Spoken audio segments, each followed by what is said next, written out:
I will So, get those. before we get started with tonight's webinar, I want to say, firstly, again, a huge thank you to everyone for joining. We've got two incredible dietitians with us tonight, Lujane and Eimear. Eimear is going to be doing the presentation, and then at the end, we are going to be joined by Lujane for the Q&A. We won't be able to see any of you, we won't be able to hear any of you, but I would recommend that you pop any of your questions in the chat below. And what we'll do at the end is we will try and answer as many of your questions as possible. But before we get started, I would love to know, Eimear, Lujane, a little bit about you. What brings you to talk about supplements and your interest in this?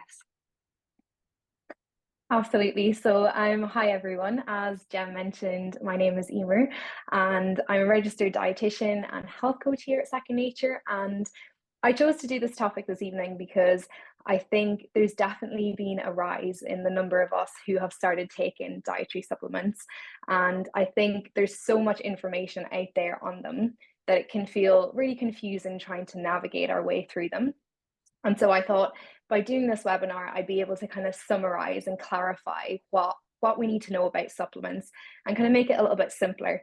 Because even as a nutrition professional myself, I too find myself getting confused sometimes with all the information out there. So hopefully you'll all find this webinar useful. Hi everyone, my name is Lujane. I'm a registered dietitian and I'm also a health coach here at Second Nature.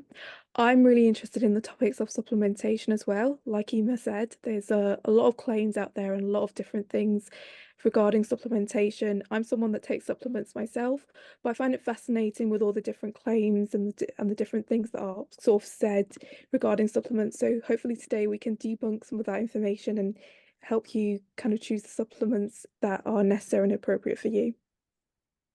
Incredible. Thanks, ladies. Okay, Eimear, do you want to kick us off with your presentation? Yeah, absolutely. I'm happy to get going.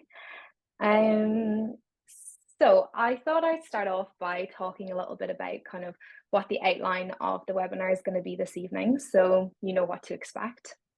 So what we're going to do is we're going to start off with a bit of an introduction into supplements, what they are, why we might use them. And then we're going to move into talk a little more about what our approach is to supplements here at Second Nature. So it's this idea of a food first approach. From there, then we're going to go in and talk through some supplements we know that have recommendations around them. And then we'll move into talk about some more commonly taken supplements that maybe don't have specific recommendations. And we're going to finish off then talking a little bit about how to navigate health claims around supplements and how to know kind of what information to trust and what not to trust. And then we're going to move into our Q&A section at the end. So I'm going to be doing most of the talking for the first kind of 35 to 40 minutes or so. But as Jem said, if you do have any questions as I go, please do message them in and we'll get to them at the end. Okay, so to start off, let's have a talk about kind of what are nutritional or food supplements. So both of these terms are often used interchangeably, but they essentially mean the same thing. And we know that they're concentrated sources of nutrients, mainly vitamins or minerals, that are found in a variety of different forms. So we know that we can get them in tablet form, in capsules, in powders, gummies, and even liquids as well. And as I mentioned, there's been a significant rise in the amount of us that use dietary supplements. And we know that there's a variety of different reasons kind of why that is.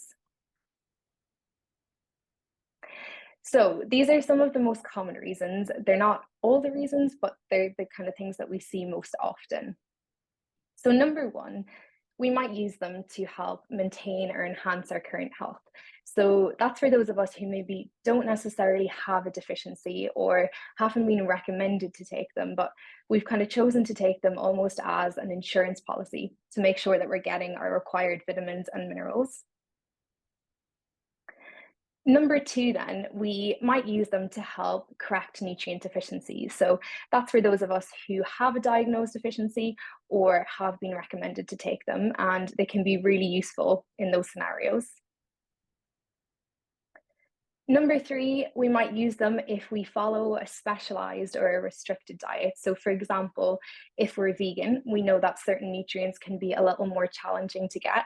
And so, supplements can really help to support us. Again, we might use them if we have a malabsorption condition or if we have any sort of condition that might affect our body's ability to absorb nutrients. So things like celiac disease or ulcerative colitis might be some of the most common. And finally, we might use them during pregnancy or breastfeeding. So we know that there are recommendations around folic acid when it comes to pregnancy, which we will talk a little more about in a few minutes.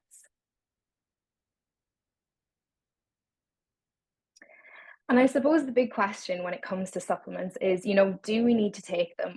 Are they necessary?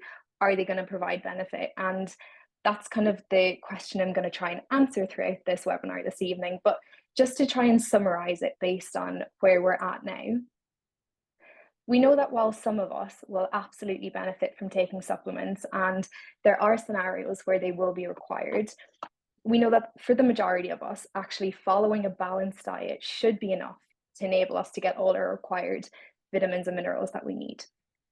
So this idea of focusing on food is known as a food first approach, and it's very much what we advocate for here at Second Nature. So the priority should always be getting our nutrients through our diet. And if for some reason we can't, or if we need some additional support, we can then look to supplements. But I suppose one of the main messages that I want you to take from this evening's webinar is to kind of realize that supplements should never be used to replace a balanced diet. They can help kind of add to it and supplement it, but they should never be used as substitutes.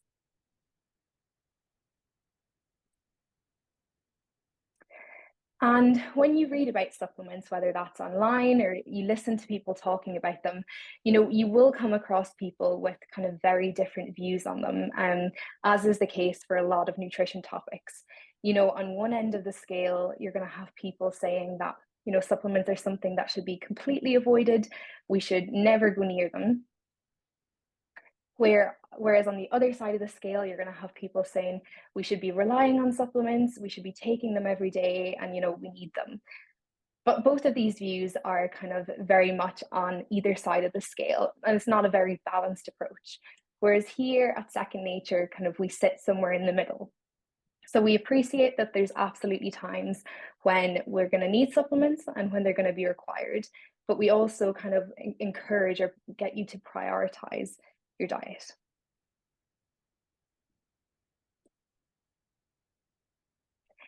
So what we're going to do is we're going to put up a poll. So if you could get that up. And it's just a question based on what I've talked about for the last couple of minutes. And the question is, should supplements be used to replace a balanced diet? So I can give everyone a minute or two to reread that and to submit their answer via the poll. Yeah, if everyone just wants to answer yes or no in the chat, that would be fantastic. Eimear, are you able to see the answers in the chat? I don't have the chat actually up here at the minute. That's fine. I can get everything up for you. That's okay. Oh, we're getting a lot of no's. A lot of no's. This is good news. Okay, that's exactly what I want to hear. That's what I want to check. Yeah, it's absolutely 99% no. That's it. Okay, amazing. So yeah, you're all absolutely right. As I mentioned, supplements should never be used to replace a balanced diet. So perfect. So what we're going to do now is we're going to have a little talk about supplements that we know do have recommendations around them, and that if you meet the criteria for, you should definitely consider taking. And they are vitamin D, folic acid, vitamin B12, and iron and calcium. So first up, we've got vitamin D, and we know that vitamin D is the only supplement that's recommended to all of us adults here in the UK. And the reason it's recommended is because we know that we get vitamin D via two different routes. So we can get it via our diet, and then we also can make it by our skin, so based off the sun rays. But unfortunately, here in the UK, we know that the sun rays aren't strong enough during autumn and winter months to enable our skin to make vitamin D. And so we have to rely solely on our dietary sources. So we find vitamin D in foods like fish, in eggs, in dairy products, meats, and it's also fortified in some products too. But unfortunately, it's found in quite low amounts. And so in order to prevent us becoming deficient, we're recommended to take a daily 25 microgram supplement between the months of October to April. And for those of us who have less exposure to the sun or who have darker skin, the advice is to continue taking a vitamin D supplement all year round, so not just between the months of October to April. And when you look at vitamin D supplements, you might notice that some of them say vitamin D2, while others say vitamin D3. And so typically we would recommend that you aim to go for the D3 versions, and that's simply because they're absorbed a little better in our bloodstream. But if you are vegan or vegetarian, you're going to want to opt for a D2. And that's simply because D3 are often derived from animal-based products.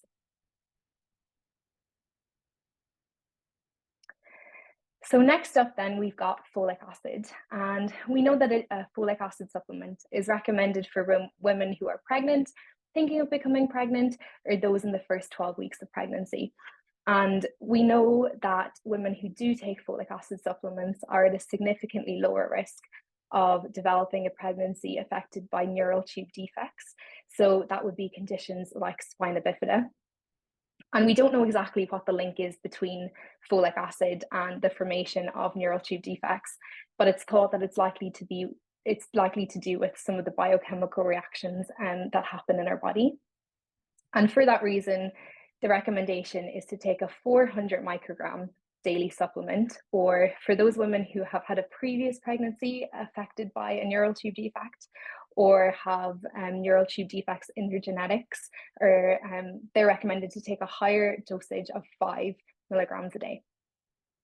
And this would be something, again, that you would want to speak to your GP about or your pharmacist to get some individualized advice. Also, we want to prioritize, as well as taking the folic acid supplement, we want to prioritize getting folate in our diet. So we find folate in foods like dark green leafy vegetables, beans, seeds, fruits, so lots of plant-based foods.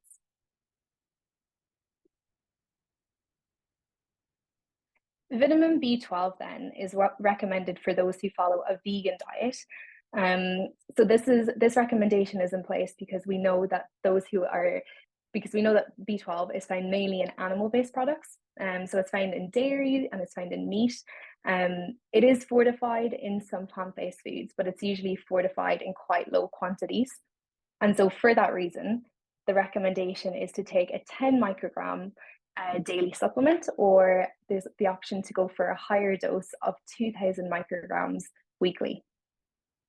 And for those of us who aren't vegan, there is no recommendation to say that we should be taking B12, although you might have come across some health claims that have been made around vitamin B12.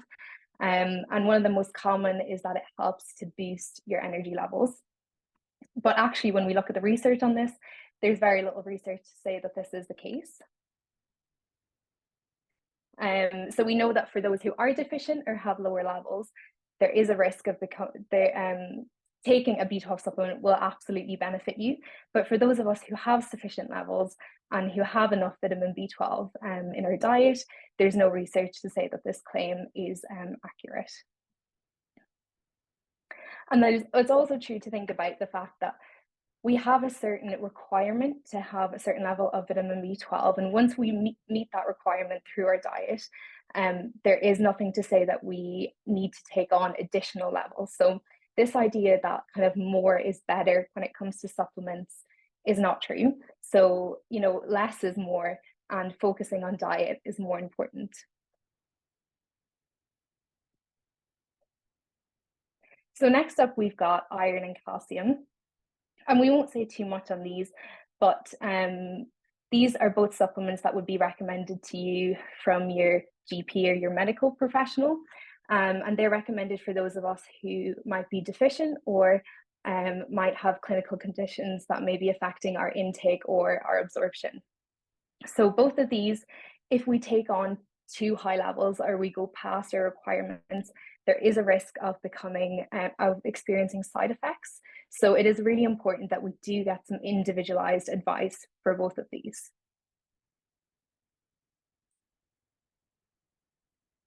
So we've got another poll question just based on those last few slides. So it would be great if you could just put it in the chat again. And this one is this statement true or false? So more is always better when it comes to supplements. So it'd be great if you could just share that in the chat.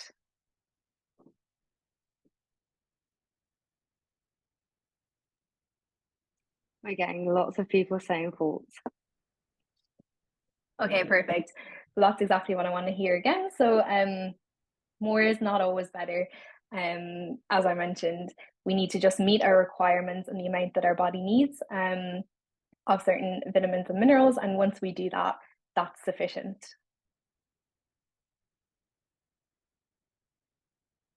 So next, we're going to talk about some of the most commonly taken supplements that don't necessarily have recommendations around them, but we know a lot of us do take. And they are omega-3s, multivitamins, vitamin C, and magnesium. So first up, we've got omega-3s, and we know that omega-3s have a really important role to play in blood clotting and in helping to build healthy cell membranes in our brain. And we know that there's up to 11 different types of omega-3s in our diet, but there's 4 that are most commonly found in our diet and in the supplements that we might take. And they are ALA, SDA, DHA, and EPA. These are all really long named terms that you don't need to remember. So usually the shorter versions at the end will be on most food packages and supplements as well. And we know that omega-3s come in their most common form in a fish oil supplement. So fish oil supplements will contain both DHA and EPA. And they, as the name suggests, are derived from fish. But there are vegetarian and vegan alternatives available. And instead of being based off fish, they'll be made from things like algae flour and algae. And they will have DHA, EPA in them, but they'll also have some ALA as well. And when we do look at kind of where we can get omega-3s in our diet, we know that they're found quite widely across the diet. So they're found in their most concentrated form in fish. So particularly in oily fish as well. So if you do follow the recommendations to take 2 portions of fish a week, more than likely you are going to be meeting your omega-3 requirements. But we also know that they're found in lots of different plant-based foods as well. So they're often fortified in things like breads and spreads, in nuts and seeds, beans, dairy products, and even soy and soya products too. So the main difference with the plant-based sources is that they will largely contain the ALA type, whereas fish-based will contain the DHA and the EPA type. So for those who do eat both fish and a wide range of plant foods, they will absolutely be meeting their ALA, EPA, and DHA requirements. But for those who are vegan or vegetarian, there is a chance that you may have lower levels of EPA and DHA. And so for that reason, it could be worth considering taking an omega-3 supplement. This won't be necessary for everyone, and it's going to be something that's very individualized to you. But it is something that you may want to consider and you may want to discuss even with your health coach to decide whether it would be suitable for you.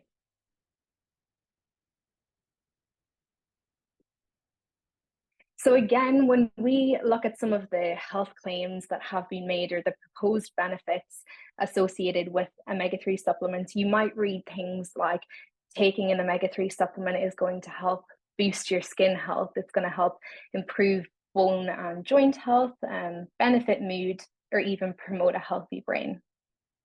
And although we know that a diet rich in omega-3s is likely to produce some of these benefits, based on the most up-to-date research, we can't actually say for definite that taking omega-3s via supplement form is going to produce those same benefits.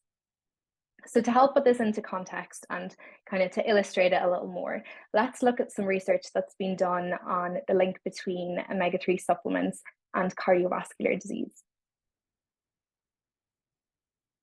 So you might have read headlines that taking omega-3 supplements might help reduce or lower your risk of developing cardiovascular disease. And we know that cardiovascular disease is the umbrella name or the term given to any condition that affects our heart or blood vessels. And when I had a look into the research, I came across this paper, which was the largest paper that had been done on the topic. And it was a human study that involved over 25,000 people. And its main aim was to work out whether taking an omega-3 supplement daily reduced people's risks of developing cardiovascular events. So this would be things like coronary heart disease, high blood pressure, and stroke. And basically what they did was they split everyone into different groups, and they gave one group the omega-3 supplements and they didn't give the other group the omega-3 supplements, and they followed them for a period of over 5 years. And at the end of the 5 years, they did some further tests and analysis. And actually, they found that those who took the omega-3 supplements weren't at a reduced risk of experiencing some of these cardiovascular events compared to those who didn't. So that was a really interesting finding. And basically what they said was that, more research needs to be done on this topic before we can link both of these together. And I also think it's really important to highlight that, cardiovascular disease is very complex and there's a lot of other risk factors associated with it. So, taking an omega-3 supplement is not going to be a magic pill that's going to, prevent it, but there's a lot of other things we need to consider.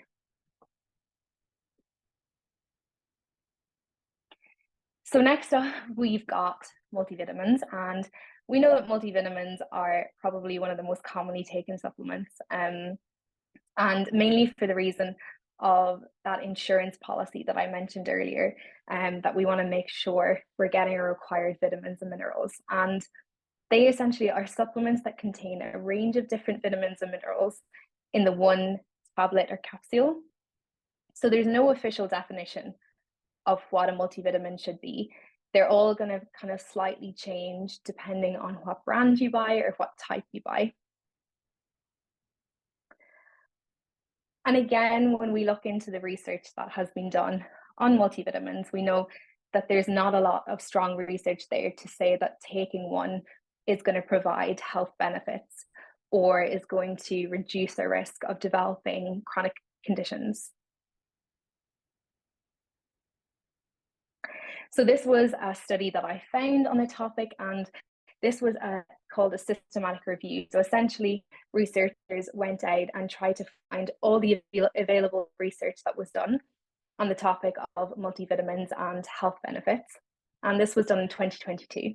And what they did was they brought all the suitable studies together and they reviewed them. And then they made a kind of final conclusion based on the results of all these different studies. And their overall conclusion was that, there wasn't enough sufficient research there to say that taking a daily multivitamin produces health benefits. So similarly to kind of previous about omega-3s, more research needs to be done on the topic. So you might be thinking to yourself, okay, so we don't know for sure if there is benefits associated with multivitamins. But is there any risk? Is there any harm if I do take one as an insurance policy? And although generally speaking for multivitamins, they are quite safe, I think it's really important to highlight the fact that taking supplements is not something that's completely risk-free. So there are potential side effects that we need to be aware of. And I think we approach supplements very differently to how we approach things like medications. So if you were thinking about taking a medication, for example, more than likely you'd consult a healthcare professional, whether that's your pharmacist or your doctor, to get some individualized advice. But we don't typically tend to do that with supplements. So we tend to make decisions based on our own knowledge, and we don't tend to consult people about them, which I think is really important to highlight that we really should be doing. So some of the potential risks associated with taking supplements. Number one is toxicity, which essentially just means when we take on board too much of certain vitamins or minerals and our levels go way beyond what they should be. And although our bodies are typically quite good at dealing with this, so we can, for example, excrete out excess amounts, there are certain vitamins in particular that we need to be aware of that actually, we start experiencing negative side effects if we do reach these toxic levels. Secondly, we know there's a potential that some supplements might interact with medications. So what can happen is that they can interact with how our body digests medications, which in turn can basically make them less effective. And thirdly, as well, certain supplements can actually reduce our body's ability to absorb other nutrients. So if we do, as I mentioned, take on really high levels of certain vitamins or minerals, it can actually inhibit our body's ability to absorb other ones. So let's use some examples to kind of put this all into context. So when it comes to toxicity, we know that, for example, having really high levels of vitamin A can increase our risk of developing osteoporosis. Equally, we know that for women who are pregnant, they really want to avoid having excess vitamin A levels because we know that they're associated with an increased risk of neural tube defects. Equally, when it comes to calcium, we know that very high levels of calcium can increase our risk of developing things like kidney stones and polyps. And when it comes to magnesium and iron, we know high levels can lead to digestive side effects, so things like diarrhea and stomach upset. Medication interactions, then, we know omega-3 supplements and vitamin K supplements can reduce the effectiveness of blood thinner medications. So examples would be things like warfarin. Vitamin E and vitamin C supplements can reduce the effectiveness of chemotherapy medications, for example, and magnesium as well can reduce the effectiveness of diuretics. And in terms of nutrient inhibition, magnesium and zinc supplements, if we have really high levels, can reduce our body's ability to absorb calcium. So the point, I suppose, there that I was trying to make is that, this isn't to kind of concern or to worry you, but it's simply to highlight the fact that actually there are risks associated with taking supplements, and it's really important, therefore, that we ask ourselves kind of why we're taking this supplement, and that we also consult a healthcare professional, whether that is your health coach here at Second Nature, or whether that is your doctor or your pharmacist. So moving on then to our last couple of supplements that we're going to cover, we've got vitamin C up next, and we know that our daily requirement for vitamin C is about 40 milligrams a day, which is typically quite easy to meet. And that's just because we know vitamin C is found in a wide range of fruits and vegetables. So you might most commonly associate vitamin C with things like oranges or lemons, so some of those like citrus fruits. But we also know that it's found in a range of vegetables as well, which makes it really quite easy to get. So for that reason, there is no recommendation in place to say that we should be taking a vitamin C supplement. But of course, there is a lot of health claims out there about vitamin C supplements. So some of the most common being that taking one is going to help boost your immunity, or it's going to help treat and prevent a common cold or flu. But again, looking into the research, we know there's not a lot there to support these claims, particularly when it comes to things like immunity. Our immune system is a very complex system that there's a lot of factors that interplay with how well it's functioning. And so taking something like a vitamin C supplement is not going to be a magic pill. It's not going to be a cure-all, and it's not going to essentially improve or boost our immunity. Equally, when it comes to things like the common cold or flu, like we know that there's a lot of other factors that are more effective at trying to treat it. So a lot of things that we talk about here at Second Nature, you know, things like managing stress, like resting, prioritizing sleep, having balanced meals, and, you know, focusing on hydration as well. So these are all a lot more effective, and rather than turning to a vitamin C supplement, it would be much more beneficial for us to consider these other factors as well.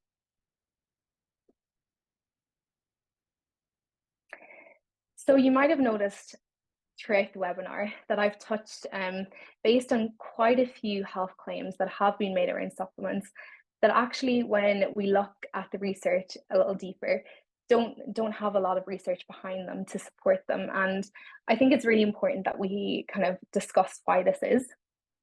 So we know that there are regulations and there are guidelines around how claims should be made about supplements. But unfortunately, not a lot of these are regulated very well. So what that means is that a lot of information gets put out there that is inaccurate, and it gets mixed up with the information that we should be trusting, and then it just kind of leaves us confused and unable to navigate through it all. So what I thought I might do is highlight some of what I call my red flags when it comes to looking at health claims associated with supplements. So that if you identify any of these red flags that you know, actually, maybe I shouldn't trust what this supplement's telling me that it's going to do.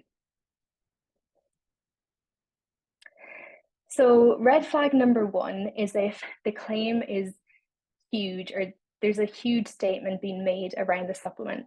So for example, if a vitamin C supplement is saying, you know, that if you take this vitamin C supplement, it's going to cure your cold in 5 days and it's going to prevent you from ever getting a cold again.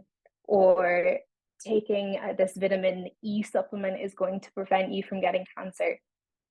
These are both huge claims that actually, when we take a step back and look at, seem too good to be true. And that's more than likely because they are. Red flag number two then is if it promises a quick fix.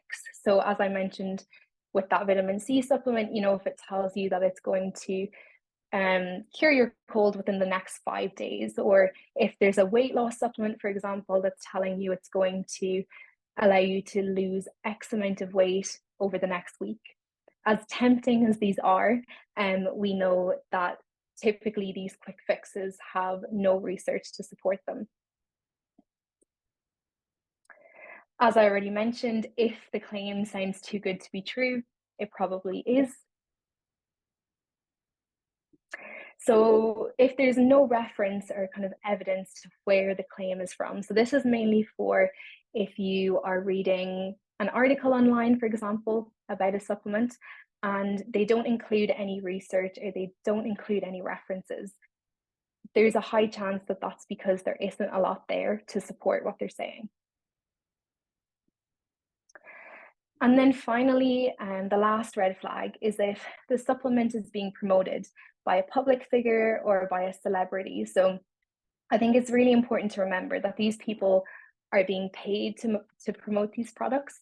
And a lot of them will either, firstly, have not tried the product themselves. Secondly, they may have tried it and they're giving you their advice based off their own personal experience. Or thirdly, they may be kind of lying about whether they've had it or not. So regardless, I think it's just really important to remember that, you know, these people are getting paid to do this and that it's part of their job, but they don't have any kind of credible, you know, their background isn't in nutrition, they're not a nutritionist, they're not a dietitian. And so we really need to take their advice with a pinch of salt. So these are kind of some of the most common red flags that you can look out for and that you can refer back to if you do find yourself reading about a supplement and you're thinking, should I trust what they're saying or should I not?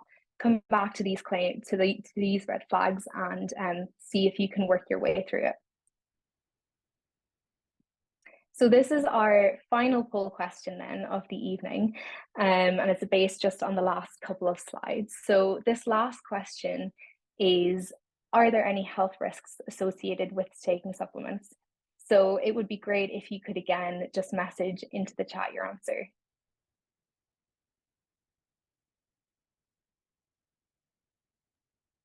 We've got a whole round of yeses. Okay, perfect, nice. So we talked about how there's a risk of having toxic levels, there's a risk of some supplements interacting with medications, and then we also talked about the potential of inhibiting absorption of other nutrients. So that's really great to hear. So this will be our final supplement that we're going to talk about this evening, and it is magnesium.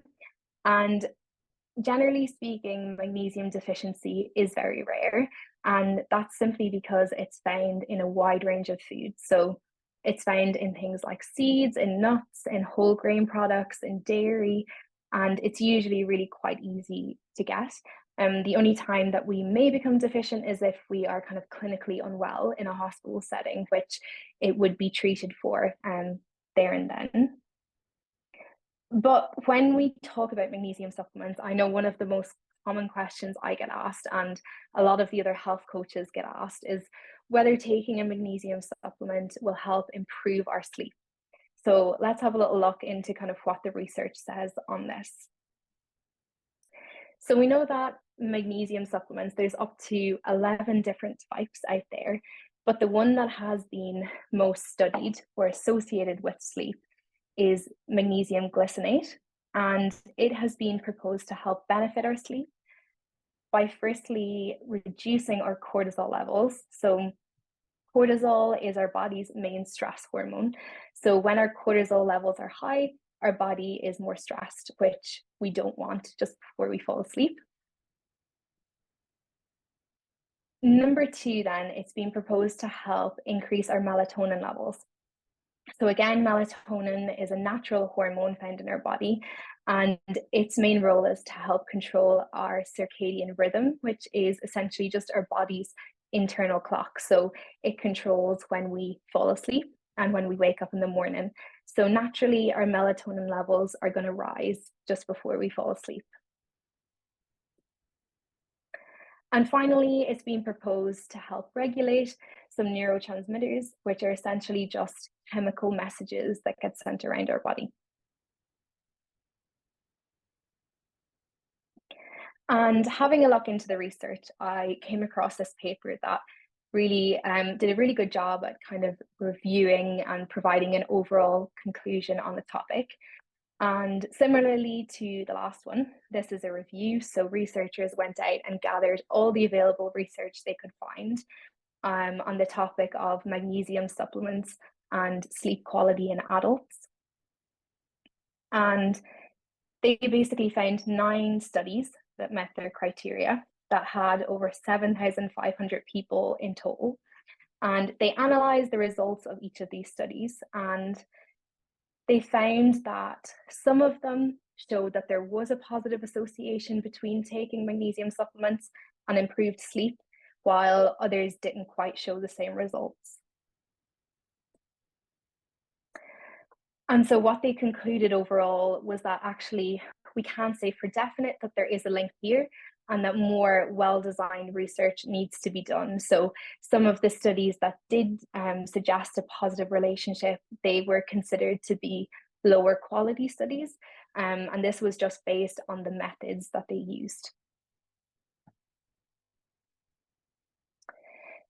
So when we're thinking about magnesium supplements, then we can say for definite that there is a benefit to taking them for sleep, although, you know, in the short term, they may be something that you might want to consider trying. We can say for definite that you will see benefits. And if sleep is something that you're struggling with, it's really important to kind of investigate other reasons as to why that might be.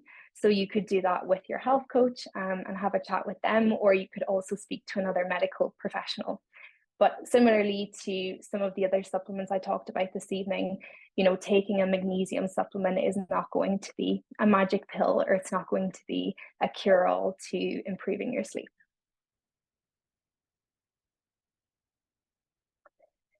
So that's bringing us towards the end of the webinar, the first section. So what I'm going to do is I'm going to summarize some of the key points that I kind of want you to take away from what we've talked about. So number one is that food first is always best. Getting our nutrients through our diet is the most important thing. And if for some reason we can't do that or we need some additional support, then we can absolutely look to supplements. So a good phrase to kind of remember in your head is that supplements should supplement the diet, they shouldn't substitute it. Number two being that more is not always better. You know, the more supplements we take, that does not mean the healthier we are, or the more of a certain vitamin or mineral we have beyond our requirements. Again, that does not mean that we're healthier. Thinking about claims, we know that not all health claims made around supplements are evidence-based or have research behind them. In fact, quite a lot of them don't. So it's really important that we do have our thinking hats on and we refer back to some of those red flags that I mentioned. And finally, as I've mentioned quite a few times already, it's really important that we do seek individualized advice from our health coach, from a medical professional before we start taking supplements, because as I said, they aren't completely risk-free and there's a lot of things that we do need to consider. So I hope everyone has found this kind of shorter presentation useful. And before we do move into the Q&A section, I wanted to just take a minute to talk a little bit about kind of what we do here at Second Nature. So I know the majority of you will already be members of Second Nature, but there might be some of you who aren't. And so what we aim to do here at Second Nature is we want to support you to develop sustainable lifestyle habits around your nutrition, around your sleep, around your exercise that feel manageable for you and your lifestyle. So we're not about fads, we're not about restriction, we're about inclusion, and we're about kind of supporting you using behavior change techniques and using lots of different evidence to kind of improve your health over a sustained amount of time. And joining the Second Nature program, you will have regular contact with nutritionists, with dietitians, and you'll also have access to things like these webinars where you'll be able to get a little bit more information about certain nutrition topics. So if you do want to learn a little bit more about Second Nature, please do have a look at our website. We have lots more information on there. So thank you so much for listening, everyone. I'll hand over to Jem and we will move into our Q&A section. That was amazing, Eimear. Thank you. I think the world of supplements is quite overwhelming. There's so much information out there, and you find it so easy to understand why people get confused because we get told so many different things. Yeah, it can be really, really tough. So thank you. I think that was a great presentation. Thank you so much. We do have some questions in the chat, which I will open up to you both. We've had one lady called Teresa. Teresa said, "Hi, I have benefited from all the Second Nature info. I have limited mobility. I can't exercise, but I've tried walking more and lost over a stone in half a year. I'm vegetarian and eat well. I've seen these gummy dietary supplements and I wondered if they are safe to have to lose a little more weight. I'm very unsure about them. Thank you for any info or recommendations." Hi, Teresa. Thank you so much for your question and a huge well done on that progress. That is so amazing. And I really hope you're feeling proud of yourself. That's a superb question. I know there are a lot of supplements out there which claim to help you reduce your weight or are sort of burn fat. But one thing to be aware of, like Eimear said in the webinar, is if claims are huge or if they're misleading or promise a quick fix, that's something we need to be aware of, and it's likely that it won't help. The evidence shows that these sort of fat reducing supplements, they don't work at all, and they're actually just a waste of your money. There is even some research to suggest that there are potential adverse effects because some of these supplements may have a laxative effect in terms of causing gut disturbances, causing things like nausea. So when it comes to weight loss, the key things are what we recommend on the program, which is following a healthy, balanced diet, including things like exercise. I know you said you're struggling a little bit with that, but perhaps your health coach can help you in terms of doing things like ceased exercises. We can always tailor things to your needs, so reach out to your health coach if you need any support with that. Amazing. Thank you, Jane. That was a great answer. Then we've got the next one from Joe, who has said, can you discuss any vitamins or minerals which may support menopause, for example, magnesium, collagen, B12? Again, a really good question. So there are no specific recommendations for supplementations with menopause. When it comes to managing menopause, a healthy, balanced diet is key, and our Second Nature guidelines are suitable for that, which I hope you're pleased to hear. The other things to be aware of is bone health. So naturally, as we get older, our bone density reduces. So it's important to ensure you're getting enough calcium through diet, not through supplementation. So that's things like aiming for 2 to 3 portions of calcium in your diet. So things like from cheese, milks, yogurts, your nuts and seeds as well. The other thing is to ensure you're getting your vitamin D. So during the autumn and winter months, we know it's recommended for everyone to take their vitamin D supplement. So that's 1,000 international units, as we discussed in the webinar. And then during the spring and summer, try to get that from sunshine where possible. If you cover your skin or you're housebound, then it's recommended to take that vitamin D supplement throughout the year. The other thing to do is to do some weight-bearing exercises to strengthen your bones. So that's things like walking and running. Not sure if anyone else wants to add to that at all. No, I think you've covered a lot there, Jane, definitely. I think, yeah, there's no official recommendations around kind of what supplements to take during menopause. Sometimes there may be some that might be suitable for you, but that would be kind of recommended to you via your medical professional. But as Jane said, really the main priority is that we're focusing on things like bone health, which we can get through, you know, vitamin D, calcium, and doing some of those weight-bearing exercises. And that we also are focusing on an overall balanced diet and prioritizing kind of good sleep habits, good stress management. And that's the kind of foundation of the recommendations around menopause. Yeah, I absolutely agree with both of you. And I think with menopause, because there's such a change in our hormones with estrogen and progesterone, it really is about focusing on our whole foods and trying to minimize processed foods, sugary foods, and things like that, because that's what can offset the benefits that estrogen would give us. So I think, yeah, definitely having a focus on whole foods is a big part, and also just your other habits as well. As you said, your sleep, your stress levels, they're all going to have an impact on your mood and how you're feeling.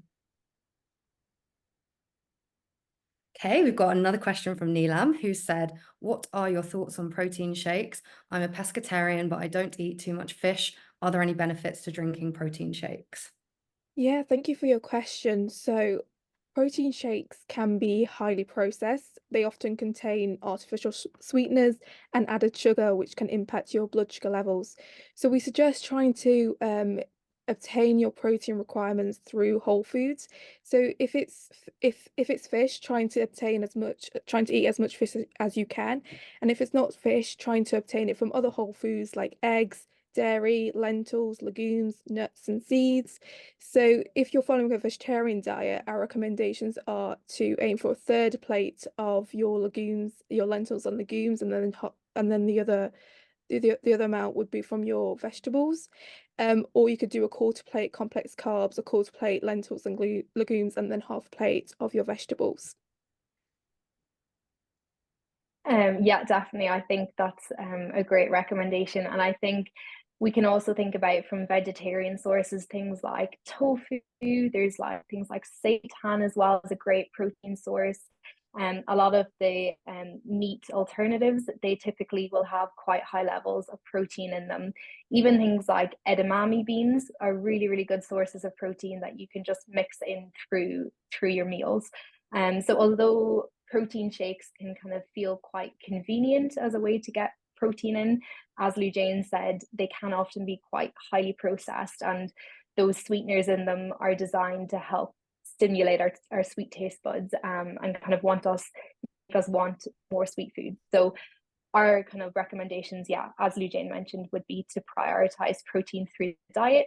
And if you do want some more individualized, tailored advice around how you can do that, definitely do speak to your health coach and they'll be able to support you with that. Yeah, I agree with you both.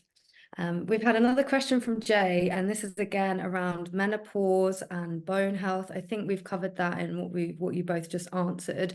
But what Jay has mentioned, which is really interesting, is about specific brands. And this is something that we were talking about before, wasn't it? Are there any specific brands that you would recommend for supplements, or? Yeah, that is such a good question because there's so many different brands out there and it can be quite confusing to know which one to go for. I mean, the simple answer is no, no brand is better than the other. Our advice regarding choosing your supplements is to go for a source that's credible. So that could be buying your supplements from a pharmacy, the high street, a supermarket, rather than an unknown online store. This just ensures the safety of the product. And actually, more important than the brand is why are you buying the supplement? Is it the right dosage for you? Is this a safe and appropriate product for you to take? I agree. I also think looking at the ingredients is really important, because a lot of times, you could go into somewhere like Boots or wherever, and you might look at something and say, oh, that's my vitamin D, or that's my vitamin C, I'm going to pick that up. And then you turn it around and you look at the ingredients and it's got loads of like baking agents and things like that. So you want to try and get one that's got as minimal processing in it as possible. Yeah. Let's see what other questions we have. Are there any benefits for taking plant sterol tablets for reducing cholesterol? So I think it goes back to what we've been trying to say in the webinar, which is a food first approach to kind of your health. So when it comes to cholesterol, again, the key is a healthy, balanced diet, doing the exercise. If you've got higher cholesterol levels, speaking to your doctor to see if there are potential medications that can support you with that. There is some research to suggest around the plant sterols improving cholesterol levels. However, these aren't conclusive and we can't draw firm kind of guidelines from them. So it's always best to go for a food first approach because we know that has the greatest impact on our health. Absolutely, I agree, Lou Jane. And I think when we are thinking about kind of cholesterol levels and how we might lower them, we know that there's a lot of other kind of more effective ways that we can do that. So from a dietary perspective, for example, we know that it's a particular type of fat that we want to minimize, which is more so the trans fats. So we know that kind of including saturated fats in our diet is absolutely okay, but some of those trans fats that are found in those kind of carbohydrate processed foods like pastries and biscuits, we know that they could potentially contribute to kind of higher cholesterol levels. So from a dietary perspective, we could think about trying to minimize those and then focus on including quite a lot of vegetables, whole grains, which we do know have naturally those plant sterols in them. Excellent. And next one is, are probiotics useful? And if so, which ones? Really good question. We know that the average healthy person does not need any probiotics. Having a healthy, balanced diet is going to support your gut health, and that's the key. And we know that there are also foods that contain your healthy bacteria. So going again back to that food first approach, it's trying to obtain those good bacteria from our food. So that's things like our soft cheeses, our yogurts, any fermented foods like the sauerkraut, kimchi, kombucha, kefir. And this is actually going to be a far more affordable option than those probiotics. I'm not sure if you guys have seen the prices of those probiotics. They are very, very expensive. And going for that food first approach is going to be far better. And in terms of which ones are better, so if you have a specific health condition, it's always worth speaking to your doctor or pharmacist around those specific strains. There's lots of different ones out there, and it's important to choose one where there are being clinical trials that have shown to be effective for that specific condition. So if you're looking for a probiotic for that condition, speak to your doctor or pharmacist. Absolutely. Okay, can you intake too much omega-3 through the diet? If you add up seeds, nuts, and fish, I eat quite a bit of that during the week. Is there a limit where it gets too much? I've read that that can happen with omega-6, and I think / assume that comes from the same or similar sources as omega-3. Yeah, I mean, that's a really interesting question. To my knowledge, I don't know of any reported cases where that's happened. We generally know that people don't take enough omega-3 through their diet. Um, and we know things like your seeds and nuts contain healthy fats which support our health in lots of different ways. So I'm happy to pass this on to you guys, but I don't believe that that would be the case. No, definitely. I think it would be very difficult to kind of have really, really high levels of omega-3s through your diet only. So if you're taking kind of supplements on top of a diet that's already rich in them, well, there could be a risk there. But if you're just having dietary sources, it's kind of very unlikely, I think, that you're going to have extremely high levels. I think when it comes to considering things like omega-6s as well, often we want to try and have like a balance in our body for the amount of omega-3s we have versus the amount of omega-6s. And sometimes that can be a little more tricky to do. But I think generally speaking, kind of having those almost kind of toxic levels of omega-3s wouldn't be something that you would need to be concerned about if you're just taking them in through your diet. And I think we'll just do one more question so that everyone can get off and everyone can go and enjoy their evening. But I think the one question we'll go with is, does Second Nature have a list of recommended doses for vitamins and supplements?